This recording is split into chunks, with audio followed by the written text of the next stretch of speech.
Well, I am not sure what that's about, but hello! My name is Navigator, and it seems like there is an active combat mission going on here at the White Springs Resort. But in today's quick video, we're going to be going over everything that was added with today's weekly update for Fallout 76. And because there's not a lot with that update, I also wanted to briefly talk about a very, very valuable interview done with some of the Fallout 76 developers, hinting at some things for the future. So with that being said, we're going to briefly go through the shop and the challenges, and then we'll get to that news. So let's do just that. We'll start with the Atomic Shop. Wrong place, Nav, not your Pip-Boy, the menu. And what do we have? All right, so usually what I do, and I've talked about it before, I work during the day. I work at a school, so I'm there 8 to 2:30. And every Tuesday around 12, that's when DTD posts his video for the weekly update. And I use that to kind of base how my video is going to go. But yeah, so I've seen what's going on here. And what I have come up with is there's kind of a random week. They're kind of just throwing a bunch of stuff in here, stuff that really hasn't been here for a while, but is also not exactly super sought after. And that is because they know that the big update is this week, tomorrow, in fact. And they're just kind of like, they're going to be like, you know, you guys have the update. Don't worry so much about the Atomic Shop. But regardless, let's take a look at what we have. Let's start with the bundles here. And then, yeah, I guess the Future Tech one is interesting, but it's just kind of the same old repetitive stuff that we've seen before. I mean, there's a lot of bundles in here, though, so I guess that is a good thing. For Fallout First, nothing too crazy. Again, just some more bundles and this and that. Apparel, it looks like the Barbecue Pit Boss outfit's back in the store for just today. However, this was in the shop last week, I think, so nothing too crazy. Skins here.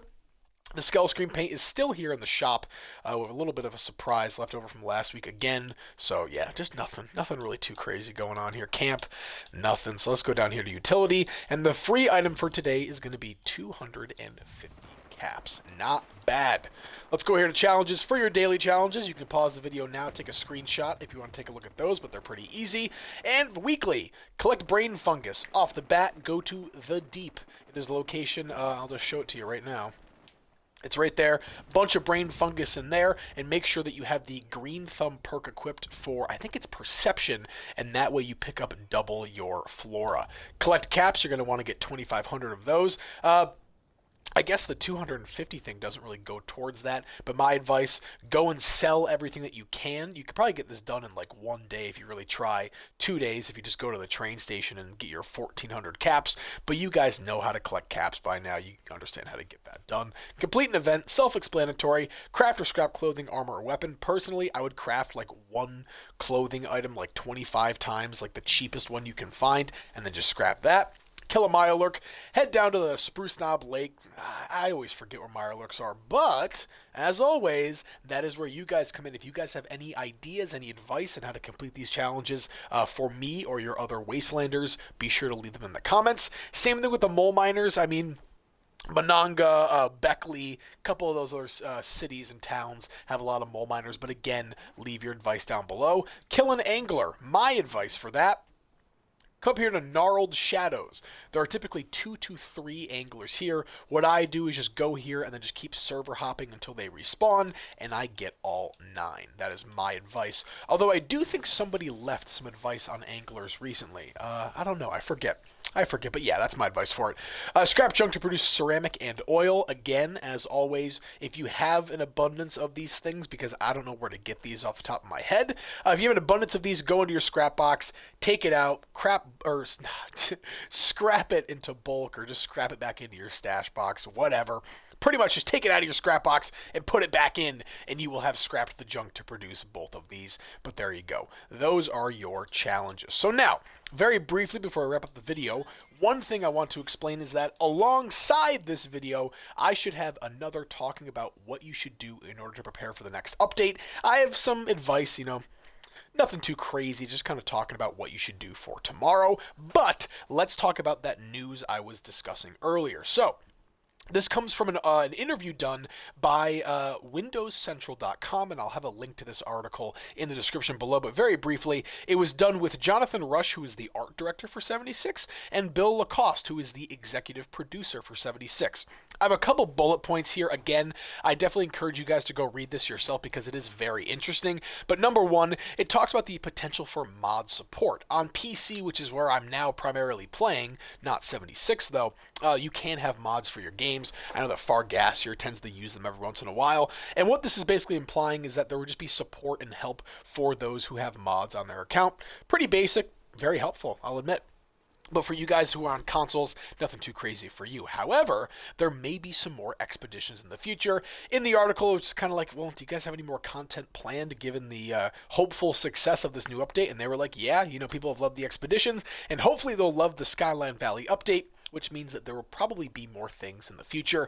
I talked about it recently in a video, but there are going to be more Fallout games coming. It is just definitely going to be a while until we get them. They're currently working on the next Elder Scrolls game, I believe. And side note, I actually just started playing Skyrim for the first time. If you guys would ever want to see any videos about that, let me know. It's kind of a cardinal sin that I haven't played it until this year, but regardless, we do have that, more stuff in the future. There's going to be more quality of life changes in the future, like cleaning up the workshop menu and rebalancing weapons. I like that a lot. I think that there are items that tend to get lost in your workshop menu, and just more organization and help within the menu might be a little bit better. I would love just to have like a search bar, and you could just like type in what you're looking for and it comes up. That would be all you honestly need for the workshop menu to make it better. Next up, crossplay. This is something that I have been facing a lot of hardships with recently, because you cannot transfer your Xbox account to your PC account of Fallout 76. There's a lot of workarounds on it. I mean, I can play like cloud gaming on my PC, but I'm still on my Xbox account. Regardless, crossplay. Is it possible with Fallout 76? And this is the quote that they have.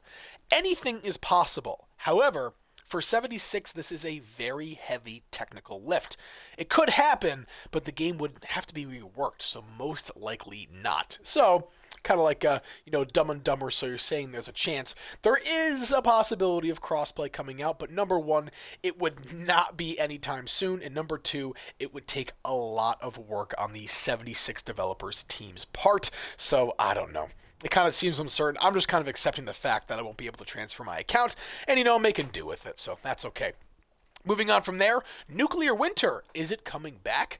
In the article, they say that Nuclear Winter obviously has, had some garnered support lately, but according to them, and I think this is total lies, Custom Worlds and whatever other ones they have going on there apparently are doing better than Nuclear Winter. However, we haven't had Nuclear Winter for years, so I think that if you brought it back, those numbers might change. They said that it is not off the table, but it is also not on the roadmap. What does that mean? Well, there's a possibility they could bring it back. They literally probably just kind of have it sitting in stasis like the Soul Survivor from Fallout 4, ready to bring it back, but they're not planning on doing it anytime soon. Once again, though, Dumb and Dumber, so you're saying there's a chance. Aside from that, that's really it. And the last thing that they talk about in the article is that they really, really appreciate the community. They really emphasize that on how, how good we are with feedback and how communicative we are. Yeah, kind of funny that I messed up saying that word, but yeah, I thought that was very nice of them to kind of shout us out. So there you go, guys. That was this week's weekly update video, and along with some new Fallout 76 news. Hopefully you guys enjoyed, and be sure to check out my video going over everything that you need in order to prepare for the Skyline update, which is tomorrow, June 12th, 2024. Thankfully, the combat activities have ceased here at the White Spring Resort, so it is a little bit more quiet. But with that, guys, I will leave you, and as always, my name is Navigator. Have a nice day. Take care.